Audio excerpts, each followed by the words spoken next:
नमस्कार. सुप्रजा. मुलांची सर्वांगीण प्रगती करताना पालकांना योग्य मार्गदर्शन मिळण्यासाठी आणि स्वनिर्मितीचा आनंद देण्यासाठी विश्वासाची आणि आपुलकीची संस्था म्हणजे सुप्रजा. आपले सर्वांचे सुप्रजा परिवारामध्ये हार्दिक स्वागत आहे. तर आता जाणून घेऊया सुप्रजा म्हणजे काय. सुप्रजाचा जो पहिला विभाग आहे तो खास गर्भवती महिलांसाठी आहे. आयुष्यातील अत्यंत आनंदाचा क्षण म्हणजे बाळाची चाहूल. पण ती चाहूल लागल्यानंतर जे अनेक प्रश्न उद्भवतात ते कोणाला विचारायचे, तर त्याच्यासाठीच आहे सुप्रजाचा पहिला ग्रुप, चाहूल नवी. आता बाळ नवीन जन्माला आलं तर नातं नवं म्हणून दुसरा ग्रुप आहे नातं नवं. त्याच्यामध्ये नवजात बालक ते 3 वर्षापर्यंतचा शिशु होईपर्यंत च्या पालकांसाठी हा ग्रुप आहे. ह्या वयामध्ये मुलांना काय खायला द्यायचं, त्यांचा विकास कसा करायचा, त्यांच्याशी काय काय बोलायचं, काय काय खेळायचं, ह्या सगळ्या समस्या आम्ही सोडवून देतो. तिसरा ग्रुप आहे बहरनवा, म्हणजे मुलाचं 3 वर्षापासून ते 7 वर्षापर्यंतचा जो विकास काळ असतो त्यावेळचा हा ग्रुप आहे बहरनवा. आजकालच्या सोशल मीडियाच्या काळामध्ये मुलांना सोशल मीडियापासून कसं लांब ठेवायचं, त्यांना अभ्यासामध्ये रस कसा निर्माण करून द्यायचा, त्यांच्यासाठी काय काय गोष्टी आपण सांगायच्या, ह्याचं योग्य मार्गदर्शन सुप्रजातर्फे केलं जातं. त्याच्यानंतरचा ग्रुप आहे विश्वनवे. कारण आता ही मुलं 7 वर्षापासून 12 वर्षापर्यंत गगनभरारी मारणार असतात आणि त्यावेळी त्यांचं जे विश्व असतं त्याच्यात पालकांनी कसं मित्रत्वाचं नातं जोपासावं ह्याच्याबद्दल मार्गदर्शन करणारा हा ग्रुप विश्वनवे. आणि आताच लोक आग्रहास्तव नवीन एक ग्रुप क्षितिजनवे, म्हणजे 12 ते 18 वर्षापर्यंतच्या मुलांच्या समस्या, पालकांच्या समस्या कशा हाताळायच्या ह्याच्याबद्दल जो ग्रुप मार्गदर्शन देतो त्याचं नाव आहे क्षितिजनवे. आता सर्व वयोगटाच्या मुलांसाठी आणि पालकांसाठी सुप्रजातर्फे अनेक उपक्रम घेतले जातात. जसे विकासमाला, पालकांना योग्य मार्गदर्शन मिळावं म्हणून ग्रुपमध्ये ब्लॉग्स, वेगळ्या वेगळ्या विषयांवर मार्गदर्शन सत्र घेतली जातात. तसेच पालकांच्या प्रश्नांच्या समाधानासाठी प्रश्न तुमचे आणि उत्तर आमचे असे उपक्रम घेतले जातात. त्याचबरोबर कथामाला, दर आठवड्याला छान छान बोधपर गोष्टी, थोर व्यक्तिमत्वांची चरित्र, संतांच्या विविध कथा अशा ऑडिओ स्टोरीमधनं पाठवल्या जातात. संस्कारमाला, विविध श्लोक, वयाप्रमाणे श्लोक शिकवणं, भारतीय सणांची माहिती आमचे तज्ज्ञ वेळोवेळी ग्रुपमध्ये देत असतात. शब्दमाला, मुलांचं शब्दभांडार वाढवायलाच पाहिजे आणि ते वाढण्यासाठी एक अगदी वेगळा उपक्रम म्हणजे मुलांना दर आठवड्याला काही शब्द पाठवायचे ज्याने त्यांचं शब्दभांडार विकसित होईल. गीतमाला, छान छान बालगीतं आमची लहान मुलं, त्यांच्या आज्या, त्यांचे पालक रेकॉर्ड करून आम्हाला पाठवत असतात, ते आम्ही सुप्रजा ग्रुपमध्ये शेअर करत असतो. आरोग्यमाला, आपलं निरामय आरोग्य हे अतिशय महत्त्वाचं आहे म्हणून त्या बाबतीत तज्ज्ञांचं वेळोवेळी मार्गदर्शन होतं. चला तर मग आजच ग्रुपमध्ये सहभागी व्हा आणि उपक्रमांचा आनंद घ्या.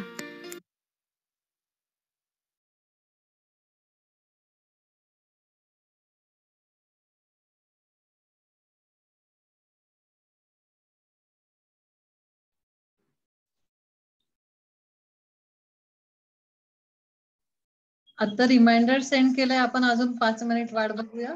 हो.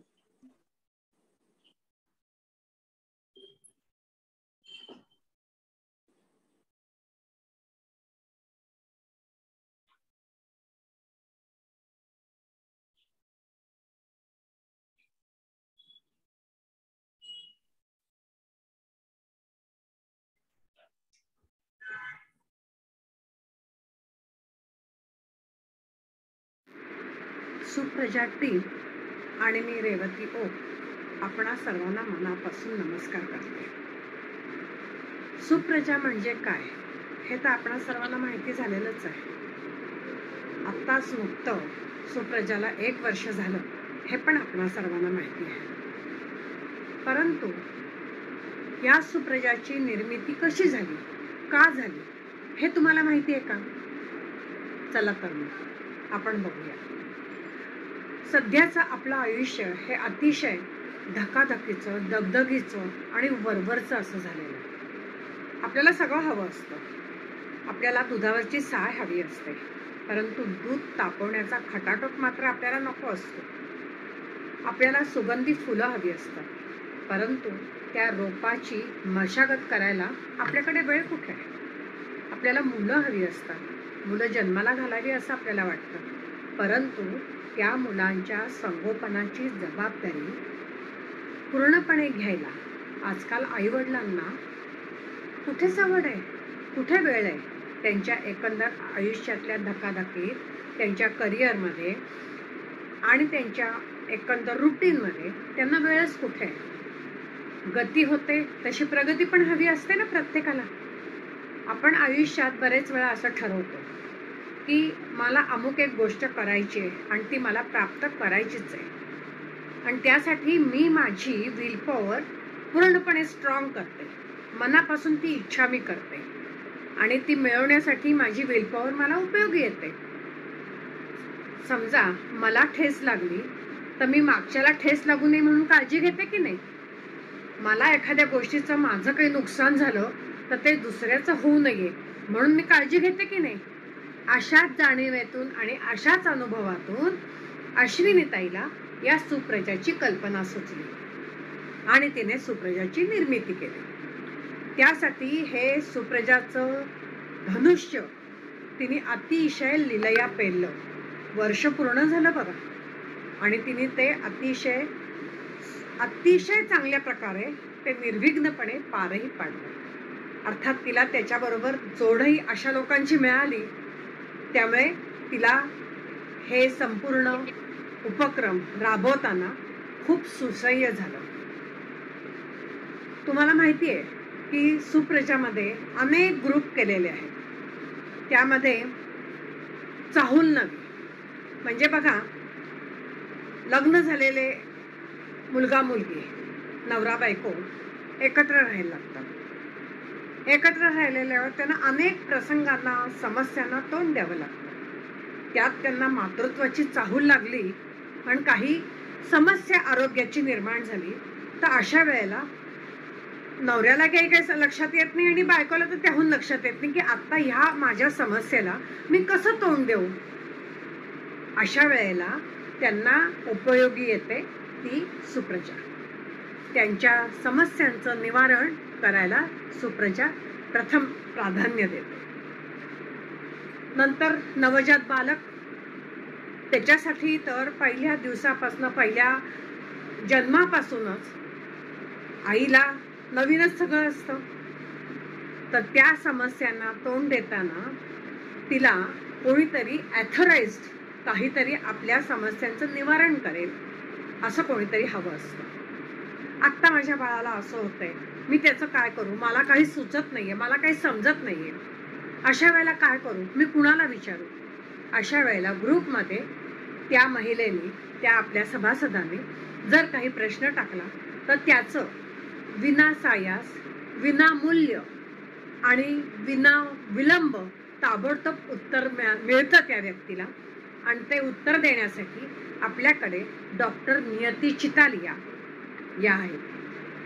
त्या तुम्ही कधीही प्रश्न विचारा, काहीही करा, कोणताही प्रश्न तुम्हाला पडू दे, त्याचं उत्तर त्या वेळ काळ काहीही न धरता विनामूल्य, अमूल्य असं मार्गदर्शन करतात. आपल्या ह्या सुप्रजामध्ये लहान मुलांसाठी कथा, गोष्टी, गाणी, श्लोक, विकासमाला, शब्द विकासमाला अशा तऱ्हेने अनेक गोष्टींचं मार्गदर्शन केलं जातं. यामध्ये लहान मुलांना खूप विविध गोष्टींसाठी प्रोत्साहन दिलं जातं. आता आषाढी एकादशी आली आहे बघा, त्यासाठी या आपल्या ग्रुपमध्ये लहान मुलांसाठी विठ्ठलाचं चित्र काढा, ते रंगवून पाठवा किंवा विठ्ठलासारखा तुम्ही संपूर्ण पोशाख करा, त्याचा फोटो काढून तुम्ही पाठवा. त्याच्यावर विठ्ठलावर एखादं गाणं, एखादी गोष्ट तुम्ही सांगा आणि त्याच्यावर त्या मुलांना आपल्या ग्रुपमध्ये ते प्रसारित करून त्यांना त्याच्यातनं प्रोत्साहन दिलं जातं. तुम्ही एखाद्या आरोग्याबद्दल म्हणा किंवा कुठल्याही गोष्टीसाठी तुम्हाला सुप्रजा ही कायम तुमच्या पाठीशी असते. तुम्हाला काहीही प्रॉब्लेम येऊ दे, तुमचं त्याचं निवारण केलंच जातं आणि ते करण्यासाठी आरोग्यासाठी आणि इतर कथा गोष्टींसाठी अनेक वेगवेगळे उपक्रमही आपण बघितलेले आहेत. आत्ताच वर्ष पूर्ण झाल्यामुळे आपण 3 दिवसांचं एक सत्र केलं होतं. 3 दिवसांची एक व्याख्यानमाला केली होती. त्यामध्ये वीरमाता अनुराधा गोरे, नाशिकच्या इस्कॉनचे अध्यक्ष आणि नंतर आरोग्यावर आहार कसा घ्यावा, मुलांना कसा द्यावा, त्यांचं संगोपन कसं केलं जाईल आणि कोणत्या आहारामधनं त्यांचा सर्वांगीण विकास होईल याबद्दल असं 3 दिवसांचं एक व्याख्यानमाला आम्ही ठेवलेली होती. त्याचाही संपूर्ण सर्वांनी खूप मनपूर्वक असा छान त्याचा कार्यक्रमात सहभागी होऊन त्यांनी आस्वाद घेतला या गोष्टीचा अक्षरशः. आता हे सगळं मी सांगताना मी तुम्हाला कुठलीही ॲडव्हर्टाईज करत नाहीये बरं का, की जाहिरात करत नाहीये. आत्तापर्यंत यूट्यूबला 1000च्या वर लोकांनी सबस्क्राईब केलेलं आहे. त्याच्यानंतर आपले मेंबर्स सुद्धा 1000च्या वर काय अनेक झालेले आहेत. परंतु हे कुठेही ॲडव्हर्टाईज करून नाही बरं का, माउथ पब्लिसिटी करून. आणि म्हणून तुम्हाला मी परत सांगते की मी ही कुठलीही जाहिरात तुमच्या पुढे करत नाहीये. तुम्हाला चांगले अनुभव आले, तुम्हाला ह्यातनं छान फायदा झाला, तुम्हाला वेळी अवेळी आमच्या सुप्रजाचा फायदा झाला, हे सगळं जाणून तुम्ही दुसऱ्यांना सांगितल्यावर त्या व्यक्तीने ह्यात सहभागी होण्याचा, ती व्यक्ती सहभागी झाली. अशा तऱ्हेने सर्वजण ह्यात सहभागी होऊन खूप मोठा परिवार हा सुप्रजाचा निर्माण झालेला आहे. आपण सर्वांनी या सुप्रजामध्ये सामील व्हावं असं मी सगळ्यांना सांगते. तुम्हाला नक्कीच वेळोवेळी याचा फायदा झाल्याशिवाय राहत नाही. तुम्हाला कधी लहान मुलांसाठी म्हणा, मोठ्यांसाठी म्हणा, कधीही अशी समस्या निर्माण होऊ शकते. अशा वेळी रात्री अपरात्री दिवसा कुठेही तुम्हाला डॉक्टरकडे धावायची वेळ येत नाही. बघा, तुम्ही साधा एखादा प्रश्न असा आहे माझा, तर तो माझा कसा मी सॉल्व्ह करू असं विचारल्यावर तुम्ही खूप मोठ्या समस्येत असाल आणि आता मी काय करू, मला डॉक्टरकडे पण जाता येत नाहीये आणि मला ह्या प्रश्नाचं उत्तरही मिळत नाहीये, होणाऱ्या त्रासापासून मी मुक्त कशी होऊ किंवा मला ह्याच्यातनं त्रास कमी कसा होईल हे मी कसं बघू. अशा वेळेला तुमच्यासाठी सुप्रजा आहे आणि ती तुम्हाला सर्व प्रकारे तुम्हाला ती चांगली मदत करते, तुम्हाला मार्गदर्शन करते, तुम्हाला योग्य प्रगतीपथावर नेते. आणि हे सगळं सांगण्याचं कारण असं की आत्तापर्यंत अनेक जणांनी याचा छान फायदा घेतलेला आहे. तुम्हाला आमचे अनेक नो युअर हेल्थ, आरोग्य तुमच्या हाती किंवा गोष्टी, रविवारी मुलांना मुद्दाहून गोष्टी सांगितल्या जातात, त्यामध्ये प्रबोधनपर कथा सांगितल्या जातात, त्यातून मुलांना वेगवेगळं प्रोत्साहन मिळतं. काय करावं, काय करू नये हे सुद्धा मुलांना समजतं, त्याच्यातनं त्यांचं खरोखरच प्रबोधन होतं. असा हा सगळा सुप्रजाचा परिवार. बघा, हे ऐकल्यावर तुम्हालाही वाटेल की मी का नाही या सभासद याची, मी का नाही या परिवारात सामील होणार. तर लगेचच तुम्ही सामील व्हा. कुठल्याही प्रकारची मी ही ॲडव्हर्टाईज करत नाहीये बरं का, आणि आधी सुद्धा कधी आम्ही केलेली नाही. असंच ह्यानी त्याला, त्यांनी ह्याला असं करत आमची ही अशी सभासदांची साखळी वाढत गेलेली आहे. तुम्हाला सर्वांना मी हेच सांगते की आजपर्यंत हे वर्षभर आम्ही जे काय केलं त्यात तुमच्या सगळ्यांचा सहभाग होता, तुमच्या सगळ्यांची साथ होती. म्हणून आम्ही अतिशय निर्विघ्नपणे आणि अतिशय प्रोत्साहनपर आणि अतिशय सुंदर असं हे उपक्रम राबवू शकलो. नवरात्रामध्ये आम्ही स्त्री शक्तीवर कार्यक्रम केला होता. 9 दिवस अशा स्त्रियांची आम्ही मुलाखत घेतली होती की त्यातून आपल्याला ऐकून सुद्धा खूप काही प्रोत्साहन मिळतं की अरे छा, यांनी अशातनं असं निर्माण केलं का, हे आपोआप आपल्याला समजतं. अशा तऱ्हेचे आम्ही सगळे कार्यक्रम करत असतो. तर आता सर्वांना मला हेच सांगायचंय की ही मी कुठलीही जाहिरात वगैरे करत नाहीये, परंतु तरीही तुम्ही सगळ्यांनी यातनं अनुभव घ्या. तुम्ही तुमचा स्वतःचा मार्गदर्शन काय आहे काय नाही याचा अनुभव घेऊन, जाणीव लक्षात घेऊन तुम्ही आमच्या ह्याच्यात सहभागी व्हा. आजपर्यंत जे काय श्रेय आम्हाला मिळालंय ते तुमच्या सहभागामुळेच मिळालेलं आहे, तुमच्या साथीमुळेच मिळालेलं आहे. इथून पुढेही आम्हाला अशी साथ मिळावी अशी मी आपणा सर्वांना नम्र विनंती करते. धन्यवाद.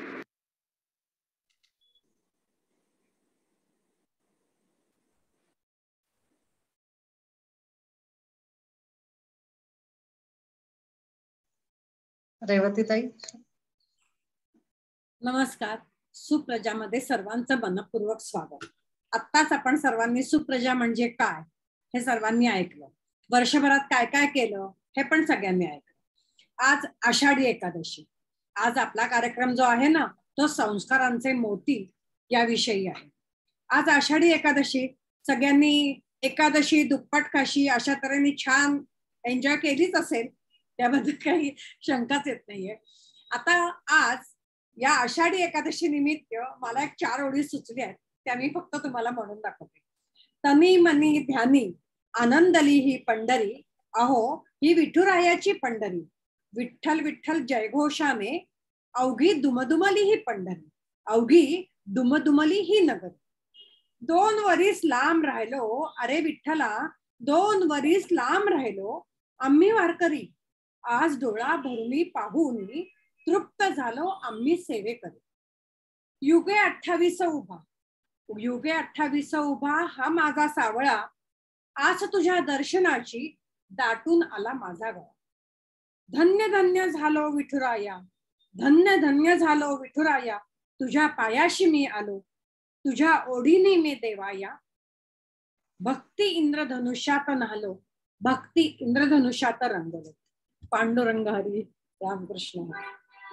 आजचा आपला विषय आहे की संस्कारांचे मोती. आता संस्कार म्हणजे काय, मारून मुटकून धाक धपाशा दाखवून असं काय आपण संस्कार कोणावर करत नाही आणि असे करू पण नाही. ते मुलांच्यात किंवा कुणाच्यातही ते आपोआप रुजले गेले पाहिजे. आतापर्यंत ज्यांनी ज्यांनी आमच्या ह्या उपक्रमात भाग घेतलेला होता त्यांना आठवत असेल की नियतीताई कायम सांगते की आई आणि वडील ह्यात लहानपणापासनं मूल हे आईजवळ जास्ती वाढतं आणि आईप्रमाणे ते कुठलंही अनुकरण करायला जातं. वडिलांपेक्षा जास्ती आईच्या सहवासात मूल जास्ती असतं. काही झालं तरी आईला सांग, काही झालं तरी आईशी बोल, अशा तऱ्हेने आई जे करते त्याप्रमाणे ते मूल अनुकरण करत असतं. संस्कार मुलांवर करताना आपल्याला फार मोठी स्वतः म्हणजे घरातली मोठी माणसं किंवा आई यांनी फार मोठी काळजी घ्यायला पाहिजे. त्यांना ओरडून वगैरे काही असं न करता असा संस्कार कधी होतच नाही. खरं तर ही काय कुठे शाळा बिळा नाहीये की या संस्कारच्या शाळेत जा आणि त्याप्रमाणे संस्कार घे. आता पूर्वीच्या काळी असं होतं, पूर्वी म्हणजे हजारो वर्षांपूर्वी गुरुकुल असायचं. आता कौरव पांडव द्रोणाचार्यांच्याकडे, कृष्ण श्रीकृष्ण सांदीपनी असे गुरु करून त्यांच्याकडे काही संस्कार त्यांच्यावर केले जायचे. 5व्या वर्षी 8व्या वर्षी त्यांना तिथं पाठवलं जायचं आणि त्यांच्यावर ते संस्कार केले जायचे. कसं आहे बघा, संपत्ती आणि संस्कार यामध्ये नेहमीच संस्काराचं मुख्य मूल्य हे जास्त आहे. जर का संपत्ती तुमच्याकडे असेल तर तुम्हाला विल करावं लागतं, परंतु जर संपत्ती तुमच्याकडे संस्कार तुमच्याकडे असतील तर तुम्हाला गुडविल मिळतं. हे तुम्ही नेहमी लक्षात ठेवा की आपल्याला चांगलं आचरण करणं, चांगले विचार करणं हे आपल्या संस्कारातूनच आपल्याला मिळतात. हे जे संस्कार कोणी करतं हे खोलवर रुजले गेले पाहिजे, त्याला कोणतीही जबरदस्ती करून उपयोग नसतो. आता आपल्या हिंदू धर्मामध्ये 16 संस्कार सांगितलेले आहेत. गर्भसंस्कारापासून ते अंत्येष्टीपर्यंत, म्हणजे मूल पोटात असल्यापासून 2.5 महिने, 4.5 महिने, 6.5 महिने असे काही संस्कार सांगितलेले आहेत. त्याच्यानंतर मुंज म्हणा किंवा काय असे एक 16 संस्कार आहेत. आता आज आपण जे पाहणार आहोत हे सगळे तर एकदम 16 संस्कार आज आपण पाहू शकणार नाही, परंतु हे संस्कारांचे मोती आपण नियती त्यांच्याबरोबर वेचायला सुरुवात करूयात. नियतीताई, संस्कारांचे मोती या विषयावर बोलायला मी तुम्हाला आमंत्रित करते. नमस्कार. मी खूप लहान असल्यापासून आमच्या घरामध्ये प्रत्येक जो संस्कार असायचा तो समजावून सांगण्याची पद्धत असायची. मी मुलगी असून सुद्धा माझी मुंज झालेली आहे आणि माझी मुंज सावरकरांचे जे बॉडीगार्ड होते, स्वातंत्र्यवीर सावरकरांचे बॉडीगार्ड अप्पा कासार यांनी माझी मुंज लावलेली होती. तर अशा प्रकारच्या घरातनं मी आल्यामुळे माझ्या वडिलांनी त्याच्यावर एक पुस्तक लिहिलेलं आहे, संस्कार धन म्हणून. ह्या संस्काराच्या वरतीच मी वाढले, कारण माझ्या मनात नेहमी एक प्रश्न असायचा की हे जे 16 संस्कार आहेत, म्हणजे आमच्या आयुर्वेदाच्या ग्रंथामध्ये पुसवन विधी हा सांगितलेला आहे, गर्भाधान संस्कार, पुसवन विधी हे सगळं सांगितलेलं आहे. तिथे मंत्रतंत्र कुठेही नाही. मंत्रतंत्राच्या शिवाय हे सगळे संस्कार आहेत. तर माझ्या आयुष्यात 2 गोष्टी अशा घडल्या की ज्याच्यानंतर मला विचार करायला लागला की हे संस्कार म्हणजे एक्झॅक्टली काय. त्याच्यातली पहिली गोष्ट अशी की आपण एक माझ्या ओळखीचे एक डॉक्टर होते, त्या डॉक्टरना मी एक पुस्तकं दिली 2. तुम्हाला आठवत असेल की साधारण 90च्या दशकामध्ये chicken soup for the soul म्हणून पुस्तकं आली होती.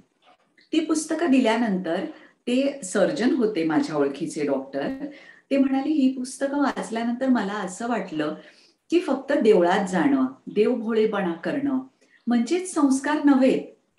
चांगलं वागणं, लोकांशी कसं बोलणं, त्यांना प्रोत्साहन देणं, पॉझिटिव्हिटी त्यांच्यामध्ये वाढवणं, कुठलीही वाईट गोष्ट झाली तरी सुद्धा ती कशी चांगल्या रूपाने पेश करणं, ह्या सगळ्या गोष्टी सुद्धा महत्वाच्या आहेत नियती, मला म्हणाले ते. तर म्हटलं काका असंच महत्वाचं आहे ना, आपण असंच वाढाय, म्हणजे हेच तर आपले संस्कार आहेत. दुसरी गोष्ट अशी घडली की एक दिवशी गणपती, आपला पहिला दिवस गणपतीचा, आमच्या घरी गणपती आलेला होता आणि गणपतीच्या दर्शनासाठी आमचे काही नातेवाईक जे अतिशय देवभोळी, अतिशय प्रेमळ माणसं, दररोज देवाची पूजा करणारी अशी माणसं आली होती. आणि तितक्यात माझी अगदी खास मैत्रीण, तिच्या सासूबाई वारल्याची बातमी तिने मला सांगितली आणि मला म्हणाली की मी हॉस्पिटलमध्ये आहे आईंच्या बरोबर, त्यांना घेऊन जायचंय, पण त्या आजी आणि नातवंड खूप अटॅच्ड होती आणि माझ्या 2ही मुली घरात एकट्या आहेत, फक्त तूच आहेस की ताबडतोब जाशील, मला खात्री आहे म्हणून मी तुला फोन केलाय. आता गणपतीसाठी आपण एकदम नटलेले असतो घरात.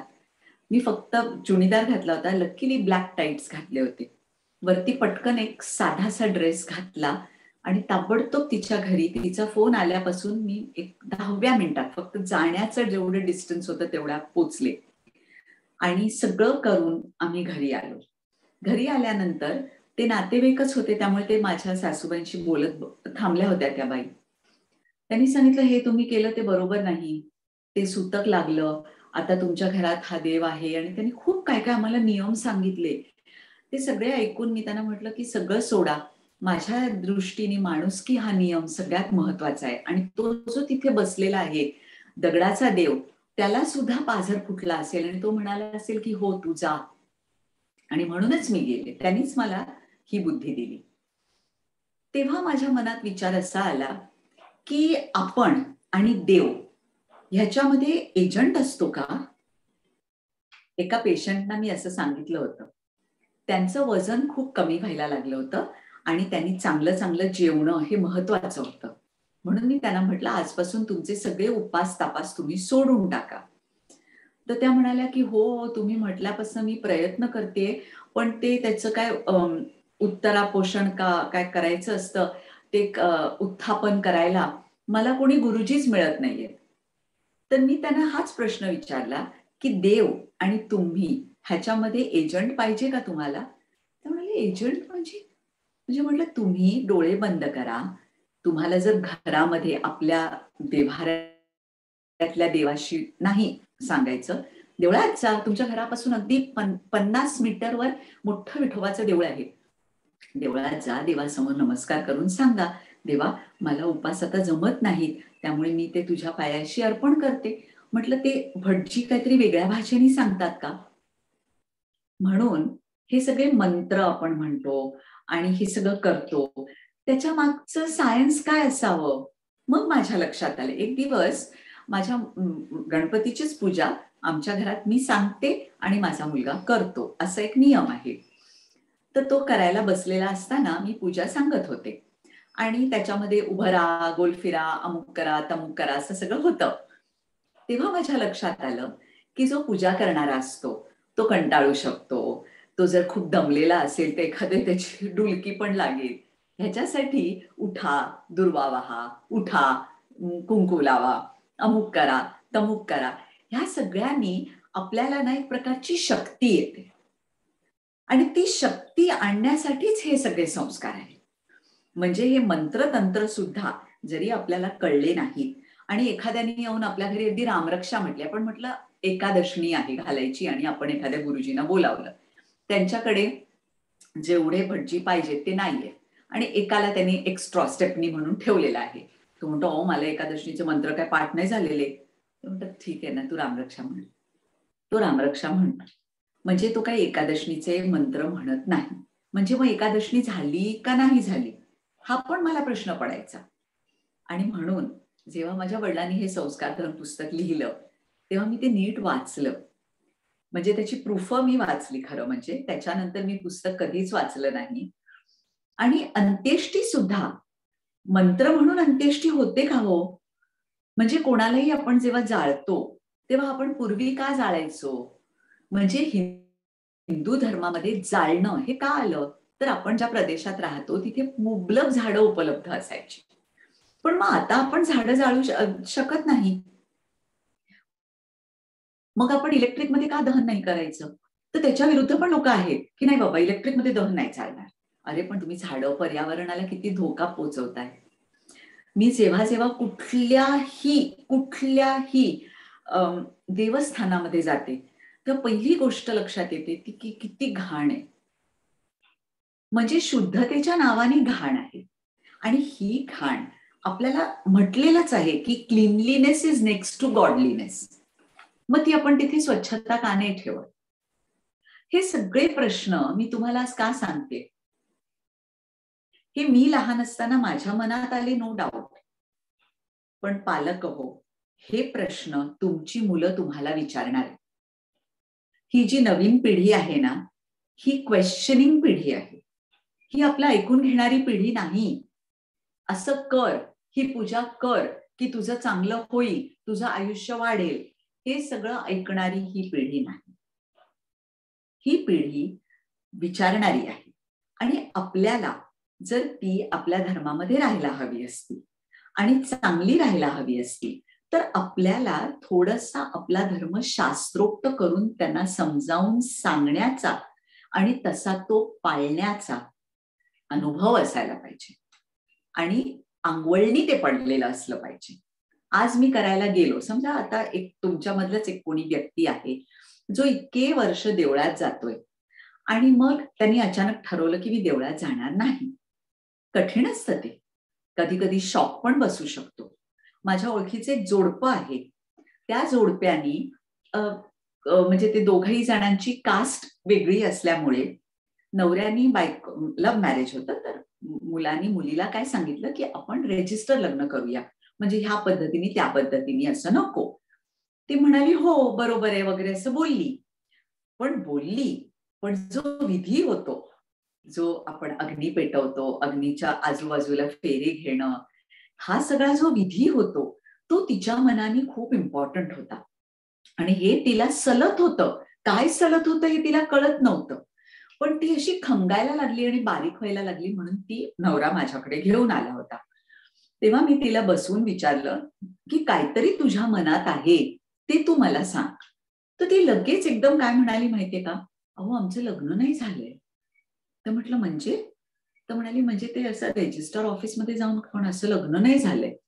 तर म्हटलं अच्छा एवढीच समस्या आहे ना, ती आता पण आपण सोडवू शकतो. आर्य समाजात जा, मी एक नंबर दिला आणि म्हटलं करून घ्या लग्न. एवढंच करून त्या बाईचं वजन चांगलं वाढायला लागलं, स्ट्रेस गेला. म्हणजे ह्या गोष्टी आपल्यासाठी महत्वाच्या आहेत, पण त्या महत्वाच्या नाही अशी अवस्था करून आपल्या मुलांना ते सगळं समजावून सांगण्याची कला जर आज आपल्या हातात नसेल तर आपण आपल्या मुलांना गंवून बसू. गंवून कसं ते सांगते. असं नाही की त्या मुलांनी धर्मामध्ये असायला पाहिजे, पण चांगले संस्कार असण्यासाठी जो एक फर्म बेस असायला पाहिजे, तो बेस हलका होईल. आणि मग जेव्हा एक वादळ येतं आणि झाड जे रोपटं अगदी हलकं असतं ते पडतं, मोठं झाड असतं ते उन्मलून नाही पडत. त्याच्यासाठी त्यांची मुळं स्ट्रॉंग करण्यासाठी आपल्याला त्यांना हे असे संस्कार द्यायला पाहिजे. सुरुवात कुठनं होते? आज आहे आषाढी एकादशी, 2-4 दिवसांपासून चातुर्मास चालू होईल. त्याच्या अगोदरची अमावस्या असते, आपण त्याला दिव्यांची अवस कितीतरी वर्ष म्हणत असू. हल्ली त्याला गटारी अमावस्या. अरे म्हणजे शब्द सुद्धा इतका घाण.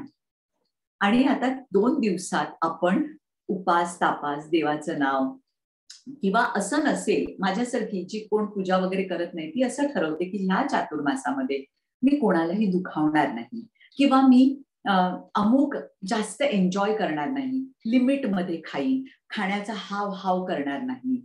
अशा पद्धतीचा काहीतरी एक नियम चातुर्मासामध्ये आपण करतो. आणि तो चांगल्या पद्धतीचा आपला आत्मा आणि आपलं मन चांगलं करण्यासाठी म्हणून आपण करतो. आणि म्हणूनच हे संस्काराचे मोती आपण वेचायला पाहिजे.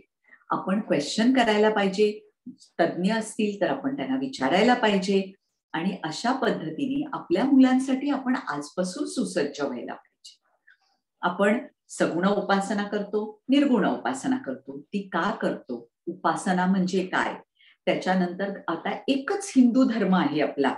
तुम्ही बघा, एक रोजाबल लाईन, अश्विनी तू चॅटबॉक्स मध्ये टाईप करू शकतेस, रोजाबल लाईन, ROZABAL रोजाबल लाईन म्हणून अश्विन संधीचं पुस्तक आहे.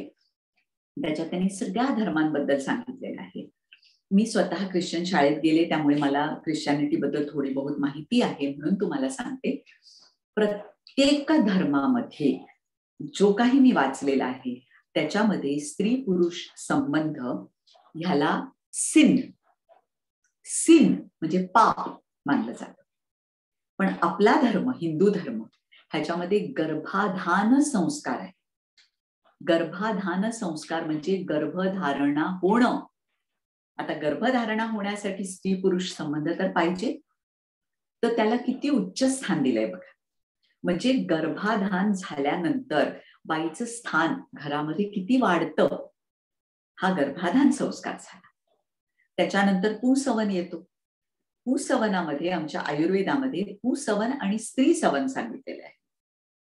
माझे सर होते, ते म्हणायचे कसं ग, मला नाही पटत. जेव्हा स्त्री बीज आणि पुरुष बीज जॉईन होतं तेव्हाच एक्स किंवा वाय क्रोमोझोम ठरतात. मग काय फॅक्टर आहे की आपण पुंसवन केल्यानंतर तो गर्भ पुरुष होतो आणि स्त्री सवन केल्यानंतर तो गर्भ स्त्री होतो?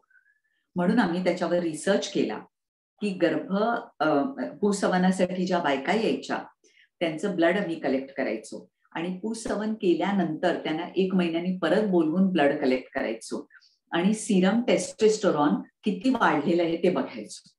सिरम टेस्टोस्टेरॉन ज्या गर्भामध्ये जास्त आहे तो पुरुष असतो आणि सिरम टेस्टोस्टेरॉन कमी असेल तो स्त्री गर्भ असतो. एक्स आणि वाय क्रोमोझोमच्या व्यतिरिक्त सुद्धा. असा त्यांनी एक रिसर्च केला. त्याच्यामध्ये आलं की जवळजवळ, आणि मग डिलिव्हरी झाल्यानंतर पण आम्ही बोलवायचो की खरंच मुलगा झाला मुलगी झाली. ह्याला पुंसवन म्हणतात. मंत्र म्हणून पुंसवन विधी नाही केला जात. अशा पद्धतीने म्हणजे नाकामध्ये वटांकुराचं चूर्ण करून दुधामध्ये उकळवून त्याच्यामध्ये देवाची एक चांदीची मूर्ती, एक सोन्याचं काहीतरी घालून ते दूध उकळवून त्या दुधाचे थेंब नाकामध्ये घातले जायचे. ह्याला पुंसवन म्हणतात. उजव्या नाकपुडीत घातले तर पुंसवन आणि डाव्या नाकपुडीत घातले तर स्त्री सवन. ह्याचा पण आम्ही एक स्टॅटिस्टिकल डेटा काढला होता. 85% पॉझिटिव्ह होतं. म्हणजे 85% राईट नाकपुडीमध्ये घातलेल्या ज्या बायकांना नस्य केलेलं असायचं त्यांना मुलगा व्हायचा. ज्या 15% बायकांनी घालून घेतलेलं असतं आणि त्यांना मुलगी व्हायची, ती मुलगी सुद्धा आम्ही त्याच्यानंतर काही वर्षानंतर सुद्धा काही यायचे सरांकडे, त्यांना स्टडी केलं होतं. तर त्या ज्या मुली होत्या त्या खूप पॉवरफुल, विचार त्यांचे खूप मोकळे, क्लिअर अशा पद्धतीच्या त्या मुली होत्या. पण हा रिसर्च आता मी समजा 5 वर्ष शिकते, त्याच्यानंतर तो पुढे कुठे गेला तो आपल्याला आमचा कॉन्टॅक्ट नसायचा. म्हणून हे जेव्हा आम्ही सगळं आयुर्वेदामध्ये वाचल्यानंतर माझ्या लक्षात असं आलं की हे 16 संस्कार सुद्धा आता मुंज धरा.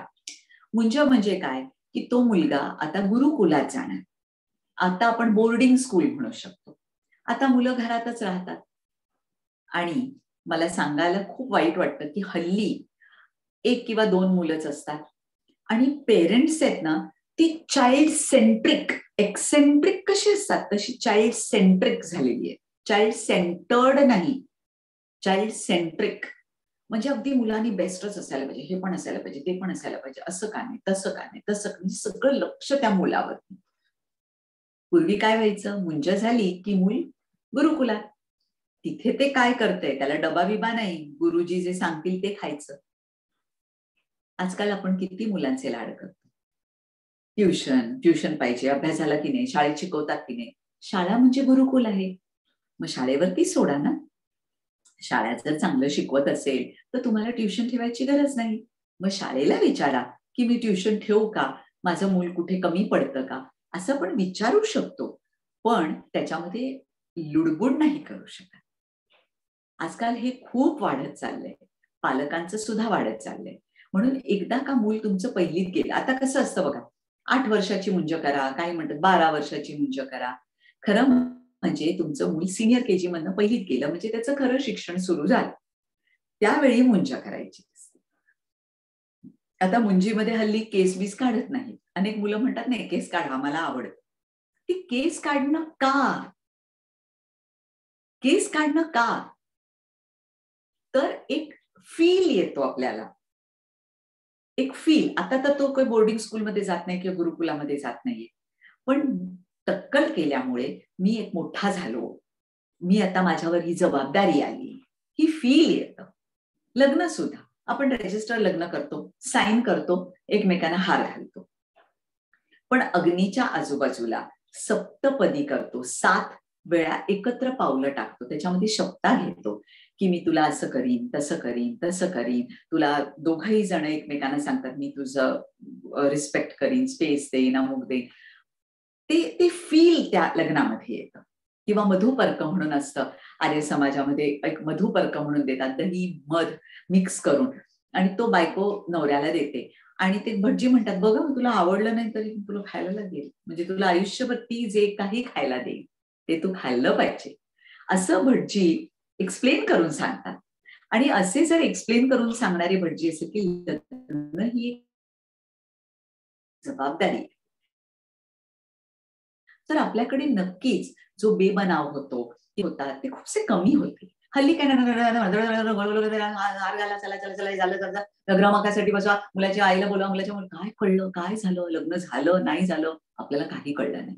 पण त्याच्याऐवजी जर गुरुजी असले आणि त्यांनी बसवून नीट सांगितलं, आता शिलान्यास म्हणून एक दगड असतो, त्याच्यावर मुलींनी आपला उजवा पाय ठेवायचा, अंगठा ठेवायचा, पायाचा अंगठा ठेवायचा असतो.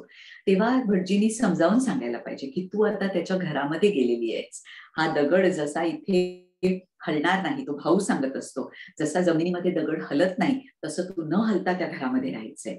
अशा पद्धतीचे संस्कार, नुसते मंत्र पठण नव्हे तर ते संस्कार नीट झाले पाहिजे. तसंच आता जसं मी म्हटलं अंत्येष्टी संस्कार, अंत्येष्टी म्हणजे काय, त्या बॉडीची विल्हेवाट लावणं. ती तुम्ही जाळा, ती तुम्ही पुरा, तुम्ही काही पण करा, पण त्याची विल्हेवाट लावा, कारण ती खराब होणार आहे. मंत्र म्हणून त्याची विल्हेवाट लागणार आहे का, आणि तुम्ही कुठले मंत्र म्हणता, मंत्र ते खरेच आहेत का, ते कोणाला पोचतात, कोण आहे, देव आहे नाहीये, आपल्याला काही माहिती नाही. आणि हे प्रश्न पालक हो तुमची मुलं तुम्हाला विचारणार आहे. मी हे प्रश्न माझ्या वडिलांना विचारत असे आणि वडील म्हणत असत की बरोबर आहे तुझं म्हणणं, हे असं असायला पाहिजे, हे असं असायला पाहिजे. म्हणजे तुम्हाला गंमत सांगते, अतिशय गमतीची गोष्ट, माझे वडील मला कॉलेजमध्ये सोडायला यायचे. मी पोद्दार आयुर्वेदिक कॉलेजमध्ये वरळीला होते.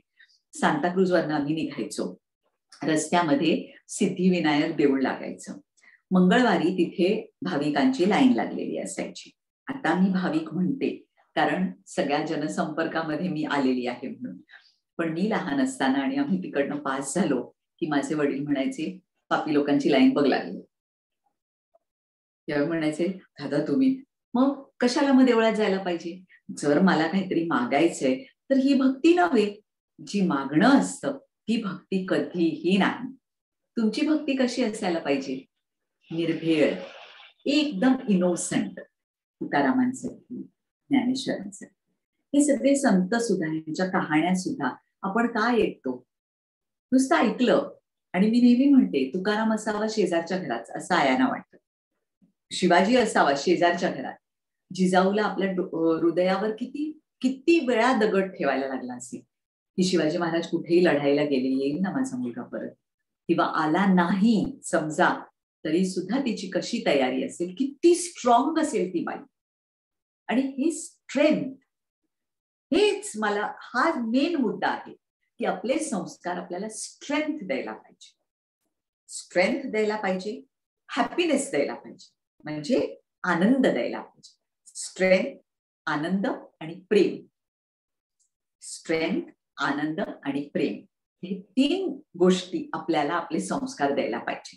आपण मुलांवरती जे काही चांगलं त्यांना सांगतो त्याच्यातनं त्यांना स्ट्रेंथ मिळायला पाहिजे. म्हणजे काय? आता मी आताच रेवती त्यांनी जसं सांगितलं, जे आई करते तेच मूल जास्त करतं. कारण आई ही सारखी मुलाबरोबर असते आणि तिचं व्यक्तिमत्व त्या मुलावर जास्त ठसतं. तर आईने किती स्ट्रॉंग असायला पाहिजे? आपल्या तोंडात जर एखादी शिडी असेल तर ती आजपासून येता कामा नये. आपलं मूल जन्मलं की आपण स्वतःला, जसं बघा आपण लग्न झाल्यानंतर नवीन घरात येतो त्यापूर्वी माप ओलांडून घरात यायचो, तसं समजा की तुम्ही हॉस्पिटलमधनं निघालात बाळाला घेऊन आणि असा विचार केलात तिकडनं उमरा ओलांडताना की आजपासून माझे दोष मी कमी करायचा प्रयत्न करीन आणि झाले नाहीत तर कोणाची तरी मदत घेईन, पण प्रयत्न तर अवश्य करेन आणि ह्या बाळाला असं वाढवीन की तो एक आदर्श किंवा ती एक आदर्श नागरिक होईल. अशा पद्धतीने आपण आपल्या बाळाला वाढवायचे. मुलाला मुलीला भेद न करताना. भेद न करताना म्हणजे परत आता एक अजून सांगते की मुलींना सक्षम कसं करायचं. एक नेहमी हल्ली लग्न होताना, माझा मुलगा आता मॅरेजेबल एजचा आहे म्हणून मी हे सगळं अनुभवते म्हणून सांगते की एका मुलाला मुली बघायला आल्या वगैरे आणि मग त्या मुलीच्या आईने सांगितलं, बघ सासरी तुला कुठल्याही प्रकारचा त्रास झाला तर लगेच परत यायचं, ऐकायचं काही नाही, काही झालं तरी. आता त्रास म्हणजे किती त्रास? एवढा त्रास, एवढा त्रास, एवढा त्रास, एवढा त्रास, एवढा त्रास म्हणजे किती त्रास, हे ती आई सांगत नाही. आणि मुलींची आणि मुलांची सायकॉलॉजी सुद्धा वेगळी असते, हे कुठली आई सांगत नाही. जेव्हा मुली खेळत असतात आणि एखाद्या मुलीला लागलं तर खेळ थांबतो आणि तिला बरं होईपर्यंत खेळ थांबलेला असतो. मुलं खेळत असतात आणि एखाद्या मुलाला लागलं तर त्यांनी बाजूला बसावं, तो बरा झाला की तो ऑटोमॅटिकली जॉईन होतो. ही सायकॉलॉजी मुलांची आणि मुलींची वेगळी आहे. त्यामुळे मुलीच्या आईनी मुलीला तिची कर्तव्य समजावून सांगणं महत्वाचं आहे. त्याचबरोबर मी एका मुलाची आई आहे आणि त्याला कसं सांगितलं ते पण सांगते. त्याचबरोबर तुम्हाला मुलांना हे पण सांगायला लागेल की जेव्हा तुमचं लग्न होईल तेव्हा तुम्हाला कधी स्वयंपाक करायला लागला तरी त्याच्यात कमीपणा नाही. तुम्ही स्वयंपाक करता आला पाहिजे, तुम्हाला घरात झाडलोट तुम्हाला करता आली पाहिजे. एक काळ असा सुद्धा एखाद वेळी येईल की तुमची बायको तुमच्यापेक्षा जास्त कमवत असेल. It's okay, it's fine. गुजरातीमध्ये एक म्हण आहे, घी ढोळायू खिचडीमा. घी ढोळायू खिचडीमा म्हणजे तूप पडलं खिचडीमध्ये. म्हणजे आपण म्हणतो ना, आपलेच दात आणि आपलेच ओठ, त्या अर्थाची म्हण. म्हणजे जर का तुमच्या बायकोनी जास्त कमवलं तरी सुद्धा आपल्या घरातच येतोय पैसा. तुम्ही जास्त कमवलं तरी पण आपल्या घरातच येतोय पैसा, हो की नाही? म्हणजे घी तूप पडलं खिचडीमध्येच पडलं. म्हणजे तूप म्हणजे तिचा पगार चांगला आहे, खिचडी म्हणजे तुम्ही जर कमी पगारवाले असाल तरी सुद्धा ते आलं एकत्रच ना. म्हणून मुलांच्या आयांनी मुलांना हे समजावून सांगायला पाहिजे आणि मुलींच्या आयांनी मुलींना हे समजावून सांगायला पाहिजे की तू दुसऱ्या घरात जातेस पण ते तुझं घर असणार आहे. तुझी स्वप्न बघ, तुझी स्वप्न तिथे जाऊन सासूला सांग. आणि सासवानी पण हे सांगायला पाहिजे. माझ्या एका मैत्रिणीने आपल्या सुनेला सांगितलं की हे बघ, तू ह्या घरात येतेस, आतापर्यंत हे माझं घर होतं, आता ते तुझं घर असणार आहे, त्यामुळे तुझी जी स्वप्न असतील ती तू सांगायची ह्याच्यातली कुठली भांडी तुला आवडली नाही, तू स्वयंपाक करणार असशील तर तू सांगायचं, आई मला ही भांडी आवडली नाही, मी नवीन घेऊन येऊ का? आण ना, तुझी स्वप्न सुद्धा इथे साकार झाली पाहिजे. माझ्यासाठी मी ही वापरी, मला ही सुटसुटीत वाटतात, पण तू आणलेली, तू मला शिकवलीस आणि सांगितलंस ही अशी वापरा, तर मी अवश्य वापरी. त्यामुळे तुझी स्वप्न घेऊन तू माझ्या घरात ये. असं प्रत्येक सासूनी पण आपल्या होणाऱ्या सुनेला सांगणं महत्वाचं आहे. आणि हेच मला वाटतं संस्कार म्हणजे लग्नामध्ये किंवा लग्न होण्याच्या अगोदर प्रत्येक होणाऱ्या सासूनी आपल्या सुनेला, होणाऱ्या सुनेनी आपल्या सासूबाईंना, होणाऱ्या नवऱ्याला, सासऱ्यांना अशा पद्धतीने जर समजून घेतलं तर मला वाटतं लग्न हा संस्कार खऱ्या अर्थाने झाला. मंत्रपठणाने लग्न संस्कार होत नाहीत किंवा कुठलेही 16 संस्कार होत नाहीत असं मला अगदी प्रांजळपणे वाटतं. आणि त्यामुळे तुम्ही आजपासून शोधायला लागा. आम्ही सुप्रजामध्ये आहोतच, तुमची कुठलीही मदत करायला कायम आम्ही सुसज्जच असतो. पण विचार करा, विचार करायला सुरुवात करा आणि एक चांगली पिढी घडवा. चांगली पिढी म्हणजे कशी की हल्ली, पूर्वी मी जेव्हा परदेशात जात असे आणि हल्ली जाते, ह्याच्यामध्ये खूप फरक जाणवतो की पूर्वी ड्युटी फ्री मध्ये एवढ्या प्रमाणामध्ये अल्कोहोल नसायचा. हल्ली आपल्याकडे सोशल ड्रिंकिंग आणि त्याच्याबरोबर इतर सुद्धा सवयी, रेव्ह पार्टीज हे खूप व्हायला लागलेले आहे. ह्याच्यापासून आपल्याला मुलांना लांब ठेवायचे. आनंद, जसा मी सांगितला, इनोसेंट आनंद, नुसता धावण्यामध्ये, पक्ष्यांचा थवा बघण्यामध्ये, ढग आलेले आहेत आणि पाऊस पडतोय त्याच्यामध्ये भिजण्यामध्ये, सुंदर सुंदर फुलं बघण्यामध्ये, त्यांचा सुवास घेण्यामध्ये, अगरबत्ती लावली आणि त्याच्यामधनं मन प्रसन्न होण्यामध्ये, हे संस्कार आहेत. हे आपण संस्कार आपल्या मुलांवर करायला पाहिजेत. आणि ते करताना कुठेही तुम्हाला प्रॉब्लेम आला तर आम्हाला कॉन्टॅक्ट करा. कुठली पुस्तकं वाचायची, कोणाला कॉन्टॅक्ट करायचं, अशी खूप लोक आहेत जी आपल्याला त्याच्या मागचं खरं शास्त्र आजही समजून द्यायला तत्पर आहेत. अशा लोकांना आपण कॉन्टॅक्ट करू शकतो आणि त्यांची मदत घेऊ शकतो. आता आपण चॅट बॉक्स मध्ये प्रश्न घालूया.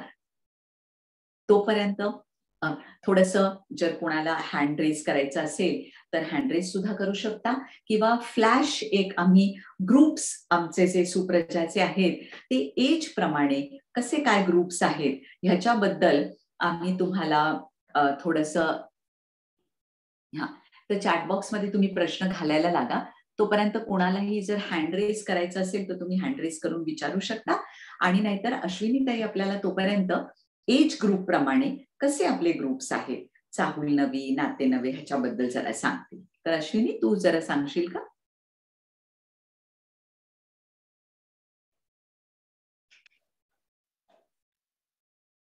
नाही म्हणजे असं नाही, आपले ग्रुप जे नाते नवे, हा असं म्हणजे ओरली जरी सांगितलंस तरी पण.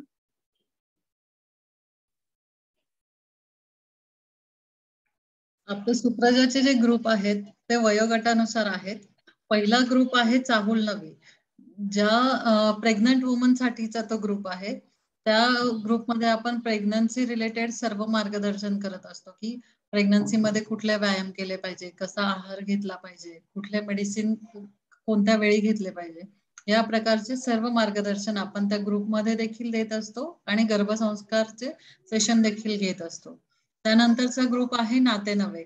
हा नुकत्याच जन्मलेल्या बाळापासून 3 वर्षापर्यंतच्या मुलांपर्यंतचा ग्रुप आहे. त्यामध्ये त्या वयानुसार येणाऱ्या सर्व प्रश्नांची उत्तरं आपण देत असतो.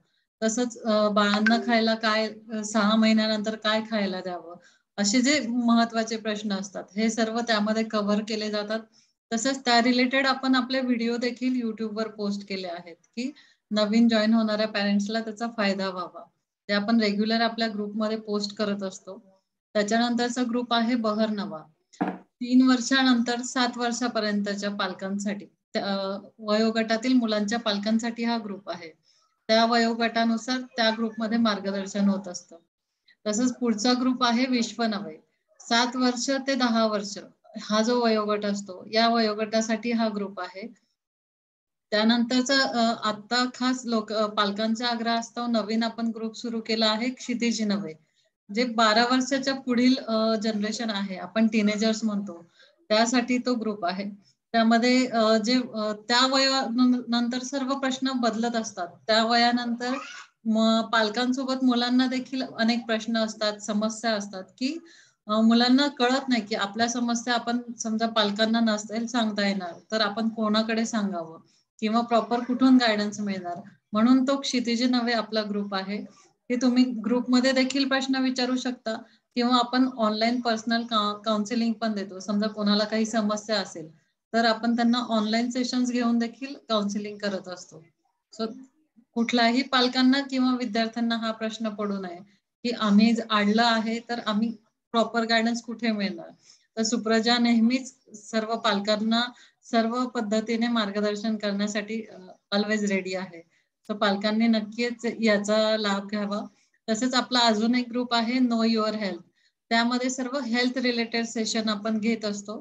त्याची माहिती त्यामध्ये डेली पण त्याच्यात पोस्ट येत असतात आणि आपण हेल्थ रिलेटेड जे सेशन घेतो त्याचे अपडेट्स देखील त्यामध्ये येत असतात. आपले जर काही प्रश्न असतील तर चॅट बॉक्स मध्ये नक्की टाका किंवा बोलायचे असल्यास हँड रेज करू शकता.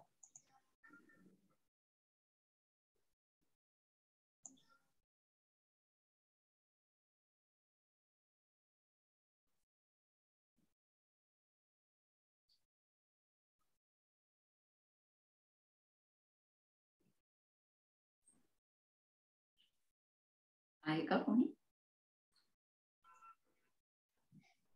खूप छान आपल्याला नियती त्यांनी अतिशय सुंदर एक्सप्लेन करून सांगितलं की अनुकरण आणि संस्कार यातला फरक काय हे आपल्याला ऐकल्यावर लगेच कळलं. आता मूर्तीत देव पाहायचा का माणसात देव पाहायचा हेही महत्वाचं आहे. आपण आता कोरोनाच्या काळात बघितलं की हे आपले दवाखान्यामधले जे सगळे डॉक्टर्स, हेल्पर्स किंवा सिस्टर्स, ब्रदर्स, हे सगळे जे काही लोक होते ते देवापेक्षा वेगळं त्यांनी कार्य केलेलंच नाही. त्यांनी देवासारखंच कार्य केलं. म्हणजे मूर्ती तर आहेच आहे, परंतु माणसातला देव तुम्ही शोधा, त्यातला संस्कार तुम्ही बघा. अर्थात हे संस्कार होते म्हणून लोक तशी वागत गेली आणि सगळं करत गेले. आता एखादी गोष्ट रूढी परंपरा अशी आलेली आहे म्हणून करायची का, ते का करायचं हे आता त्यांनी सांगितलं आपल्याला. की हे मुलं आता विचारतील आपल्याला की हे असं का करायचं. तर हे पूर्वीच्या काळी त्या वेळेला तसा प्रसंग होता म्हणून ते तसं केलं जायचं. आता त्यांनी मगाशी अंत्येष्टीचं सांगितलं की त्यावेळेला झाडं वगैरे अशा ह्यानी ते सगळं केलं जायचं. आता पर्यावरणाच्या दृष्टीने हे करणं किती चुकीचं आहे हे अगदी पटणारं गोष्ट त्यांनी सांगितली. आता नवीन नवरी जेव्हा माहेरचा उमरा ओलांडून सासरच्या उमऱ्यात जाते, निघताना तिला नक्कीच हुरहुर वाटते, परंतु तिकडं दुसरा उमराही तिला स्वागत करायला बसलेला असतो.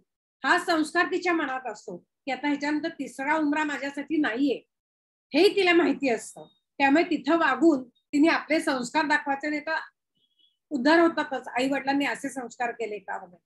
तर ते सगळं होऊ नये म्हणून जे काय आपण लहानपणापासून पाहतो ऐकतो ते सगळे संस्कार असे आपण जोपासायचे असतात. आणि त्याप्रमाणे जोपासले आपल्या आत खोलवर रुतले गेले तर आपल्याला वेगळं त्याच्यासाठी काही कष्ट घ्यावे लागत नाहीत.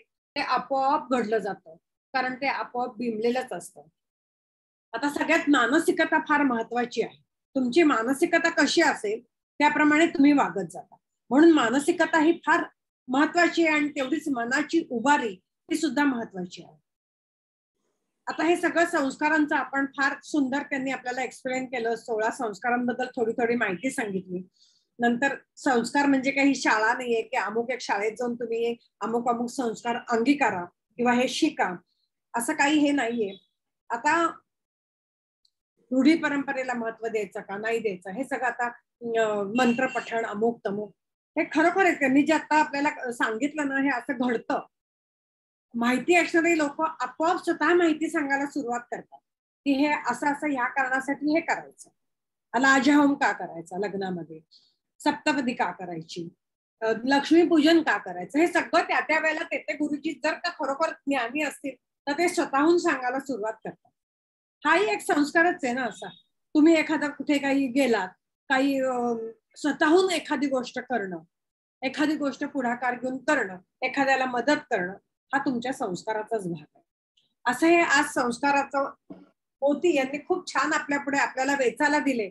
आता आपण किती वेचतोय आणि आपण काय करतोय शेवटी आपल्यावर आहे. त्यामुळे सगळ्यांनी छान वेचा आणि त्याप्रमाणे सगळ्यांनी फॉलो करा. आणि जसे तुम्हाला प्रश्न निर्माण होतात की हे अमुक गोष्ट अशी का, ती जरूर आई वडिलांना विचारा. आई वडिलांनी त्याची प्रश्न जर माहिती नसतील उत्तर त्याची तर ती शोधावीत. आणि आता आजकाल इतकं आपल्याला गुगल आहे, नेट आहे, किती ठिकाणी काढून आपण त्याच्यातनं मार्ग काढू शकतो. त्यामुळे कुणालाही ए तू गप्प बस, आता काही मला विचारू नको, हे तुझं विचारणं चुकीचं आहे, हे असं मुलांना सांगू नये. त्यांना त्यांच्या प्रश्नांची उत्तरं वेळच्या वेळी दिली तर मुलं बिघडणं म्हणजे बिघडणं हा शब्द नाही मला म्हणायचा, परंतु चांगले संस्कारित होते. अगदी खरंय. आपण लहान असताना मुलांना चांगलंच शिकवतो, आपण काय थोडंच वाईट शिकवतो मुलांना. आम्ही तर 7 भावंड होतो. 7 भावंडांना आईने आम्हाला जे संस्कार केले ते प्रत्येकाने प्रत्येकाच्या परीने घेतलंय. तसंच आहे, तुम्हाला एक मुलं आता आजकाल आहे, एक फार तर 2. मग तुम्हाला संस्कार करायला जरी तुमचं करिअर आहे, अमुक आहे तमुक आहे, तरी त्यात तुम्ही जे काय करता की हा आज ना मी असं केलं. इव्हन तुम्हाला मी सांगते, जेव्हा तुम्ही ऑफिसमध्ये जाता, कुठल्या कामासाठी जाता, मुलं शाळेत जातात, संध्याकाळी आल्यावर मुलांशी तुम्ही कम्युनिकेशन ठेवा. त्यांना जवळ बसवा. तुम्ही आज दिवसभर काय केलंस, तुला आज काय कुठे अडचण आली का, किंवा तू काय चांगला आनंदाने मला सांग, काय केलंस तू आज. त्यांच्या आनंदात सहभाग घेणं, त्यांच्या एखाद्या अडचणीत त्यांना मार्ग सापडून देणं हा संस्कारच आहे. असं तुम्ही सगळेजण करा. असे आज सगळ्यांनी खूप छान हे संस्कारांचे मोती ऐकले, वेचले. असंच आपण पुढचेही कार्यक्रम छान छान घेऊयात. आज हे वर्षानंतर आज पहिल्यांदाच हे झालं. आलाय कोणाचा प्रश्न? हो, ओके, सांग. हॅलो नियतीताई, तुम्ही खरंच खूप छान माहिती देतात आणि खूप सॉफ्ट बोलतात. माझी नात 4 वर्षाची आहे. तिच्यासाठी 4 ते 6 वर्षाचे पॅरेंटिंग बद्दल काही टिप्स सांगा. आणि आमची जॉईंट फॅमिली आहे. मी तिला नेहमी फॅक्ट सांगत असते, पण कधी कधी तिचे आई बाबा म्हणतात की तिला खरे सांगू नका. असे काही क्लॅशेस होतात, तर प्लीज सजेस्ट. 4 ते 6 वयोगटामध्ये एक गोष्ट असते की मुलं ना खूप मारतात किंवा हातपाय खूप चालवतात. अशा वेळी त्यांना एक चांगली रीत लावणं हे महत्वाचं असतं. जर त्यांनी सांगून ऐकलं तर ठीक आहे, नाहीतर आपण असं म्हणावं की अच्छा गाढवाची भाषा बोलायची वाटतं, तू मारून मला बोलणार, मग मी पण आता तुला 2 थपडा म्हणजे जेवायला ये, 1 लाथ म्हणजे बॅग भर, 1 कानपिचकी म्हणजे आंघोळीला जा, असं आपण एक व्होकॅब्युलरी ठरवूया. म्हणजे मग आपल्याला गाढवाची भाषा मस्त बोलता येईल. हे ऐकल्याबरोबर मग मुलं एकदम शांत होऊन जातात. 4 ते 6 वयोगटामध्ये हा एक मोठा प्रॉब्लेम असतो. दुसरी गोष्ट म्हणजे तुमचं म्हणणं अगदी बरोबर आहे की फॅक्ट मुलांना सांगणं महत्वाचं आहे, पण त्या फॅक्टला वजन, म्हणजे ते वजन त्या फॅक्टचं ते मूल पेलू शकेल की नाही हे आपण बघायला पाहिजे. आजी आजोबा असताना बरोबर आहे की मुलांना खरं हे सांगायलाच पाहिजे, पण ते त्यांना त्यांचं वय ते पेलण्यासारखं आहे का हे सांगणं हे अतिशय म्हणजे तशा पद्धतीने तुम्ही फॅक्ट सांगायला पाहिजे. आलं तुमच्या लक्षात? म्हणजे हिडन फॅक्ट नव्हे, हा, it has to be open, but how much open हे तुम्ही ठरवायला पाहिजे. मागे आपण हा प्रश्न पालकत्वाची एबीसीडी त्याच्यामध्ये घेतला होता आणि त्यावेळेला त्यांनी हेच सांगितलं होतं की आई वडील बोलत असतील तर आजी आजोबांनी बोलू नये. त्यावर तुम्ही खूप छान एक गोष्ट म्हणजे तुमची मीटिंग ना, तुम्ही पालक आणि आजी आजोबा यांनी पाल्याच्या शिवाय, म्हणजे ते मूल शाळेत गेलेलं असताना किंवा घरात नसताना तुमची मीटिंग एक झालेली असली पाहिजे.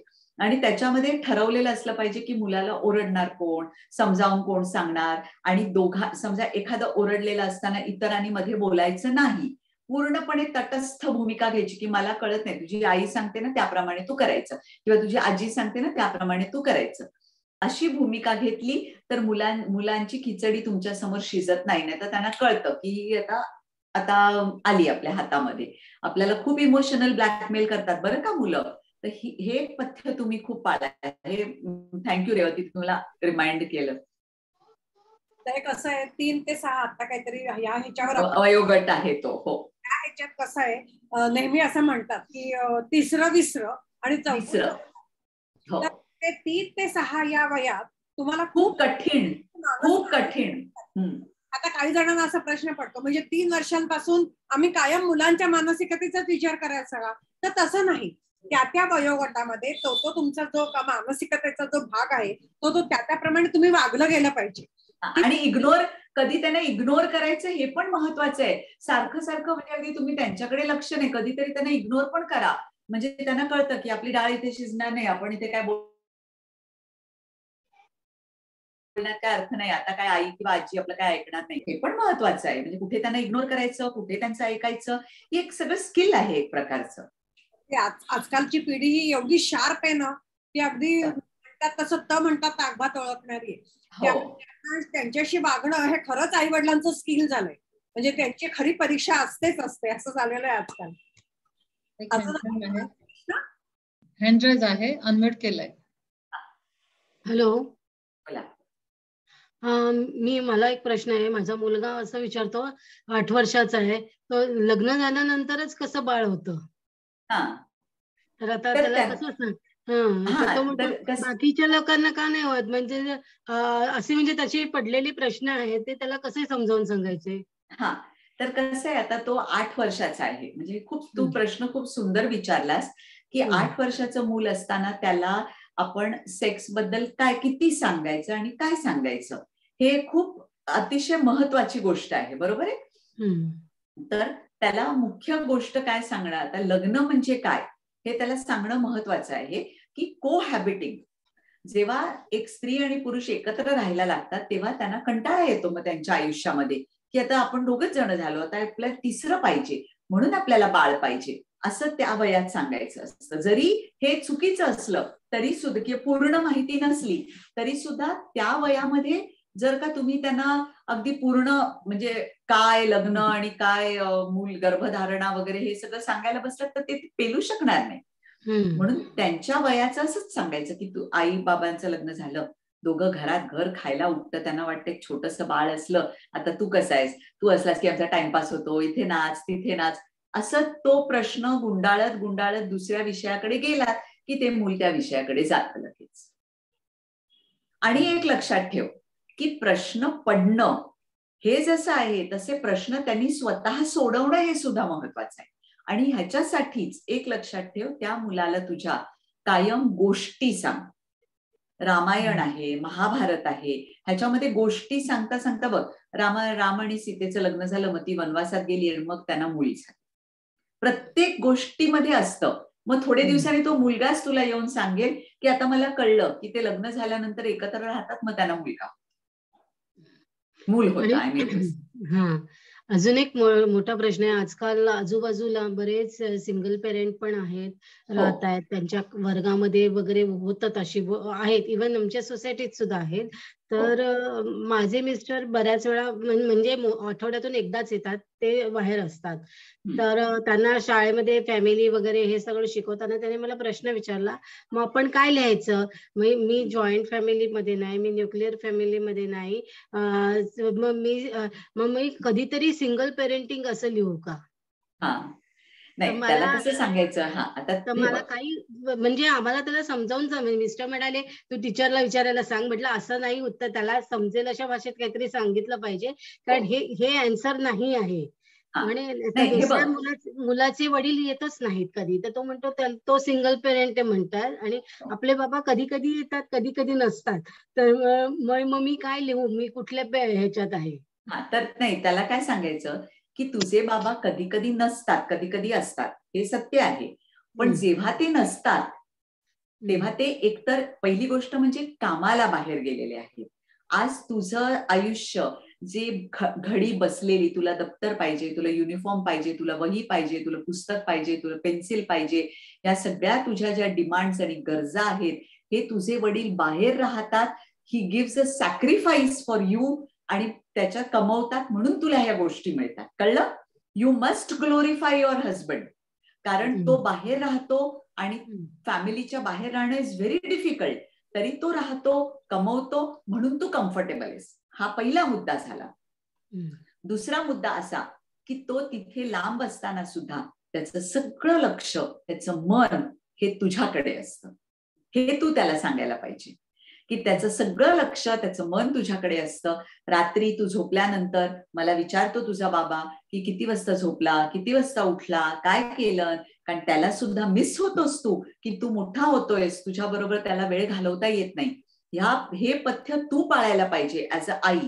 कारण आता ते आमच्याकडे होतं की मी रोज रात्री त्यांच्या बरोबर 10:30 पर्यंत त्या दोघांनाही, म्हणजे जी दोन्ही मुलं आहेत, अर्धा तास का होईना दोघांचं कम्युनिकेशन असतं, फोनवरती बोलणं असतं आणि त्याच्यात ते करतात. पण हे त्याला ज्या वेळेला शाळेत हे शिकवलं आणि त्याच्या बरोबरचे दोघं जण सिंगल पेरेंट आहेत, त्यांचं सगळं बोलणं ऐकून तो त्या दिवशी रात्री मला हे सगळं विचारायला लागला, आई मला असं शिकवलं, असं फॅमिलीचं हे शाळेमध्ये झालं, आता मग मी काय लिहू. आता त्याला तेच सांगायचं की हे you are in the family only. बाबा आपल्या बरोबरच असतात, कारण ते शरीराने जरी लांब असले तरी मनाने आपल्या बरोबर असतात, म्हणजे ते आपल्या बरोबरच असतात. हे एक तू त्याला सांगायला पाहिजे. सेकंडली, आताच्या मुलांना माझे सुद्धा असे पेशंट आहेत. आपणच नवदुर्गामध्ये ज्या एक पोलीस त्या इन्स्पेक्टर आहेत त्यांची मुलाखत घेतली होती. त्या वेगळ्या राहतात आणि त्यांची मुलं नवरा आणि सासूबाईंकडे राहतात, असं पण उदाहरण आहे. पण सांगताना आपण हेच सांगायला पाहिजे की तुझे बाबा रोज अर्धा तास बोलतात की नाही तुझ्याशी, भले कॉम्प्युटरवर बोलतात पण तो संवाद म्हणजे बाबा घरातच आहे असं सांगायचं. कळलं ना? येस. आणि अजून एक तू करू शकतेस, अजून एक काम तू करू शकतेस की शाळेमध्ये सुद्धा जाऊन तू टीचरना भेटून सांगू शकतेस की हल्ली कुटुंब पद्धती बदलते, तर तुम्ही हा सुद्धा मुद्दा एक घालायला पाहिजे, असं पण तू टीचरना पण एज्युकेट करू शकतेस.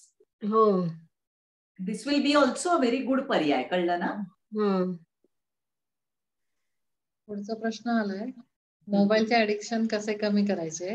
जेवण करताना नेहमी मोबाईल लागतो आणि समोर मोबाईल असला की जेवण लवकर संपते. सो हे आम्हाला पण इझी होतं, पण दिस इज नॉट करेक्ट हे समजतंय, but can't help. So please suggest. नाही, कांट हेल्प नाही, you can help. You are taking the easy way out.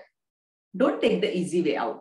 मिलिटरीची लोक कशी डिफिकल्ट वेज बघून सोडवतात, तसं डिफिकल्ट बघ. वेळ लागला, जेवण पटापटच व्हायला पाहिजे असं कोणीच सांगितलंय.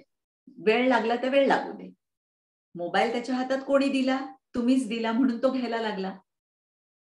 तर मोबाईल लांब ठेवायचा. वेळ लागला तरी काही हरकत नाही, पण मोबाईलच्या बरोबर जेवायचं नाही. हा नियम आजपासून चालूच करायचा. तुम्ही मागे हे पण सांगितलं होतं की मोबाईल नाही दिला तर मुलं जेवत नाहीत, तर तुम्ही सांगितलं जेवू देत, त्याला भूक लागली की आपोआप जेवेल. आपोआप जेवेल. म्हणून आयांना मी नेहमी सांगते बघा, फर्म राहा. तुम्ही जे सांगितलं ना, फर्म. नाही मिळणार म्हणजे नाही मिळणार. तू रड, तू ओरड, तू नको जेवू, तू पाय आपट, तू आकांड तांडव कर, नाही म्हणजे नाही. ओके, बी फर्म. जेव्हा मुलं आपल्या इतर पॅरेंट्स सोबत कम्पेअर करतात की त्यांचे पॅरेंट्स चॉकलेट देतात, टीव्ही देतात, मोबाईल दाखवतात, तर तुम्ही आम्हाला देत नाही, अशा वेळी कसं डील करायचं? एक लक्षात घ्या, जेव्हा मुलं हे म्हणतात तेव्हा त्यांची सुद्धा तुलना तुम्ही करता, म्हणून तुलना म्हणजे काय ते त्यांना कळतं. तुम्ही सुद्धा पथ्य पाळायला पाहिजे की तुमच्या मुलाची तुलना दुसऱ्या मुलांशी करता कामा नये. तर मुलं सुद्धा तुमची तुलना इतर पेरेंट्सशी करणार नाही. आणि तरी सुद्धा समजा तुम्ही नसाल करत तुलना, आणि तरी सुद्धा जर मुलं असं बोलत असतील तर त्यांना चॉकलेट्सचे साईड इफेक्ट्स, हे बघा, चॉकलेट फॅक्टरी आहे ना Belgian chocolates are suppose to be the best chocolates in the world. गुगलवरती बेल्जियन चॉकलेट्स कशी बनतात ह्याच्याबद्दल माहिती आहे, ती त्यांना वाचून दाखवा. झुरळं त्याच्यात फिरल्याशिवाय चॉकलेट होत नाहीत. झुरळं फिरल्याशिवाय. हे त्यांनी एकदा बघितलं ना की त्यांना कळेल की आपल्या पोटामध्ये काय वाईट जात आहे. इवन लेज आहेत, कुरकुरे आहेत, हे मुलं अनेक वेळा मागतात. ते मागताना त्यांना सांगावं की जी गोष्ट तुम्हाला फक्त 10 रुपयाला ते लोक देतात, म्हणजे त्याच्यात काहीतरी क्वालिटीमध्ये कॉम्प्रोमाइज आहे आणि तुमच्या तब्येत तुमची बिघडणार आहे, म्हणून मी तुम्हाला हे देणार नाही. इतरांचे पालक त्यांना देतात, तो त्यांचा प्रश्न आहे. ती मुलं आजारी पडतील, ती मुलं बिघडतील, पण माझं मूल मला बिघडलेलं नको. बरोबर. यामध्ये मोबाईल बद्दल कसं सांगणार? विषयी चांगला विश्वास पाहिजे, आणि हा विश्वास निर्माण करणं हे आईच्याच हातात आहे की आई ना मग हे असंच असणार आहे, मग तो दुसरा मुलगा खातो ना तो चुकीचं करतोय, हे आपोआप त्या मुलाच्या मनात येईल. हो, आणि ते फर्मली सांगायलाच पाहिजे. माझा स्वतःचा मुलगा इंजिनिअरिंग होईपर्यंत, फायनल इयर इंजिनिअरिंग होईपर्यंत आमच्या घरामध्ये केबल टीव्ही नव्हता. साधा दूरदर्शन 1, दूरदर्शन 2. त्यामुळे त्याला टीव्ही, आता तो मोठा इंजिनियर, रोबोटिक्स मध्ये PhD आहे, पण त्याच्या घरात टीव्ही नाही. आता मी त्याला भेटायला जाणार आहे तर मला त्यांनी सांगितलं, तुझं लक्षात आहे ना माझ्या घरात टीव्ही नाहीये. तर म्हटलं हो, पण तुझ्या आईला पण काय टीव्ही बघायला आवडत नाही. चुके नाही तर नाही, मी तुला आपलं सांगून ठेवलं असं. कळलं? म्हणजे ती सवयच लागत नाही, पण त्याच्यासाठी आई वडिलांनी सुद्धा कॉम्प्रोमाइज करायलाच पाहिजे. वेळ संपत आली आहे. शेवटचा एक प्रश्न घेऊया. एक हँडरेज आहे. Hello ma'am, good evening. Good evening. मी पण स्वतः डॉक्टर आहे, BMS MS स्त्रीरोग तज्ञ आहे. तर काही वेळेस असं होतं की माझा मुलगा 8 वर्षांचा आहे आणि मुलगी 6.5 वर्षांची. तर माझं असं आहे की मोठे झाल्यावर आपण वेळ दिला नाही हे गोष्ट मुलांनी न म्हणावी, म्हणून मला जेवढा वेळ देता येईल तेवढा मी देत असते. परंतु कधी कधी असं होतं की प्रत्येक ठिकाणी मीच जाते मुलांच्या इथे, की मीटिंग्स, हे हस्बंड सुद्धा डॉक्टर आहे. तर बऱ्याचदा असं होतं की दोघंही विचारतात की सगळ्यांचे बाबा आलेत, माझे बाबा नाही आले पण तू आलीये, किंवा म्हणजे असं मुलांना. तर म्हणजे मला काय करायला पाहिजे की ते बघतात की आपले वडील पण जेवढं काम करतात तेवढं आई पण करते, पण त्यांचं असं म्हणणं आहे की मग तू जर काम करून वेळ काढते तर मग बाबांना येता नाही येत का? तर माझं कन्फ्युजन खूप होतं की त्यांना उत्तर काय द्यावं. हे बघ, काही गोष्टी ना आपण सांगून सुद्धा, म्हणजे तू तुझ्या मिस्टरांना पण सांगत असशील की तुम्ही कधी कधी मीटिंगला या, पण ते मे बी ते ड्राईव्ह नसेल किंवा ते येत नसतील, असं पण असेल, बरोबर. पण हे मुलांना कळायची काही गरज नाहीये. हे आपल्या दोघांमध्येच असायला पाहिजे. मुलांना सांगताना असं सांगायचं की बाबा प्रचंड बिझी असतात आणि बिझीपेक्षा त्यांच्या मनामध्ये कंटिन्युअसली त्या पेशंटचा विचार असतो. मग ते जर मीटिंगमध्ये आले तरी सुद्धा ते त्या पेशंटचा विचार करणार, मग त्यांचं लक्ष बरोबर नसतं. बरं, तुमच्या शाळेत काय होतं काय नाही, तुमचे मित्र कोण काय, ह्याचा संबंध माझ्याशी जास्त असतो, म्हणून मी तुमच्या बरोबर मीटिंगला येते. हे एक गोष्ट. आणि आता त्या पालकाला जसं मी सांगितलं, ही गोष्ट मी माझ्या एका मैत्रिणीकडनं शिकले. माझ्या मैत्रिणीचे मिस्टर जे आहेत ते, आपण किट प्लाय ऐकतो ना, वुडन फर्निचर बनवतात, ते किट प्लाय सारखेच त्यांचा असाच सेम बिझनेस आहे. त्यामुळे ते 99% बाहेर असतात. तर ती नेहमी आपल्या मुलांना हेच सांगत असते की क्यों, म्हणजे मारवाडी येते, क्यों तुम्हारे पास ये सब है, क्योंकि तुम्हारा बाबा उधर है, वो सब काम कर रहा है, इसके लिए तुम्हारे पास ये है. कधी कधी त्यांना ते फटाके लावत असताना ती राहते तिथे, आजूबाजूला एक झोपडपट्टी आहे, तर ती मुलं येऊन बघत असतात. तर त्या मुलांना असं वाटतं की त्यांना देऊ का फटाके. ती म्हणते देना है तो दो, मगर एक ध्यान रखो, तुम्हारा पापा उधर मेहनत करके ये तुम्हारे लिए ये उन्होंने लाए हैं. तू त्यांना दिलेस, माझी काही हरकत नाही, पण त्यांचे वडील तिथे दारू पिऊन पडलेले आहेत म्हणून ही मुलं इथे बसलेली आहेत. तुझ्या बापानी मेहनत करून तुझ्यासाठी फटाके घेतलेले आहेत. तू ठरव, नंतर एक्स्ट्रा असतील, तुला कोणाला दान पुण्य द्यायचं असेल तर तू कर, पण ते सत्पात्री असायला पाहिजे. हे जे सांगणं आहे की आज तुझा बाबा बाहेर का आहे, तर तू कम्फर्टेबल राहावं आणि तुझ्याकडे तुला पाहिजे ते मिळावं, आणि त्याचं लक्ष मग सगळ्या पेशंटकडे असतं. मग तो नीट काय प्रश्नाचं उत्तर देऊ शकत नाही, लक्ष देऊ शकत नाही, म्हणून तो येत नाही, म्हणून मी येते, हे उत्तर तुला देता आलं पाहिजे. आणि as a doctor and who has taken a back seat in her life, I would like to congratulate you very much, कारण मी सुद्धा हेच केलं. आणि तुला अजून एक सांगते, ते प्रत्येक क्षण तू जे मुलांबरोबर घालवतेस ना, ते एक तू कन्सल्टिंगचे धर, की मला आज आता मी 10 मिनिटं ह्यांच्याबरोबर घालवली, मला 250 रुपये मिळाले, मला 500 रुपये मिळाले. आपण इक्वेट करत नाही त्याला पैशाने, पण ते क्षण आहेत ना, इतके अनमोल आहेत की ते तुझ्या बरोबर कायम राहतील. जेव्हा तू माझ्यासारखी होशील, आज माझा मुलगा परदेशात आहे, आम्ही दररोज 10 मिनिटं फक्त बोलतो, आणि जो मुलगा कायम माझ्या बरोबर असायचा, मी त्याला पोहायला शिकवलं, माझ्या बरोबर मी शाळेत घेऊन जायचे, शाळेत आणायचे, ऑल द टाइम माझा पार्टनरच असायचा. आय रिअली मिस, कारण की 10 मिनिटच फक्त बोलायला मिळतात. पण मग मी काय करते, ते टेप रिवाइंड करते, आणि मग असं झाल्यानंतर तो मला त्यावेळी काय म्हणाला होता, किंवा आम्ही कसे अचानक एक पिक्चर बघायला गेलो, त्याची तिकीट मिळाली म्हणून दुसरा पिक्चर बघायला गेलो. हे सगळे जे क्षण आहेत ना, हे I live them again. So ते क्षण तुला मिळणार आहेत जगायला. So enjoy them, store them. तुझी मेमरी जर एवढी चांगली नसेल तर राईट देम डाऊन, की तू जेव्हा मोठी होशील तेव्हा read them and enjoy them. कळलं? Sir, congratulate you in being a very good and positive parent.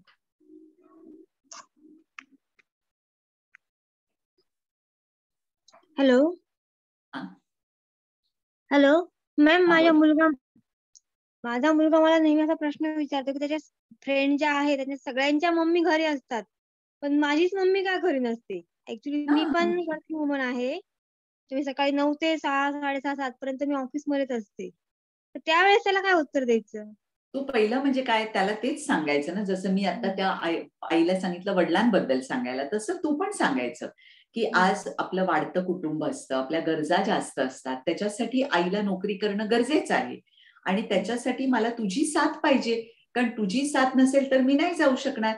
जर तू हट्ट केलास, जर तू वाईट वागलास तर मला नाही नोकरी करता येणार. म्हणून आपली टीम आहे, आपली घरातल्या बाबा, तू, मी, आपली टीम आहे. आम्ही जरी बाहेर गेलो तरी तुझी साथ असते म्हणून जातो. You must give that child also the importance, की तू आम्हाला जायला देतोस म्हणून आम्ही जातो, हे सांगायला पाहिजे तू मुलाला. कळलं? ओके. अशा पॉझिटिव्ह रीतीने सांगायचं. Okay, thank you ma'am. ठीक आहे, खूप छान आजचं सेशन झालं. नियती, ते खूप छान तुम्ही माहिती दिलीत आणि म्हणजे अतिशय इम्पॉर्टंट काय कधी कसं करावं हे या दोघींना तर फारच छान सांगितलं तुम्ही. हे जे कम्युनिकेशन आहे ते फार महत्वाचं आहे मुलांबरोबरचं.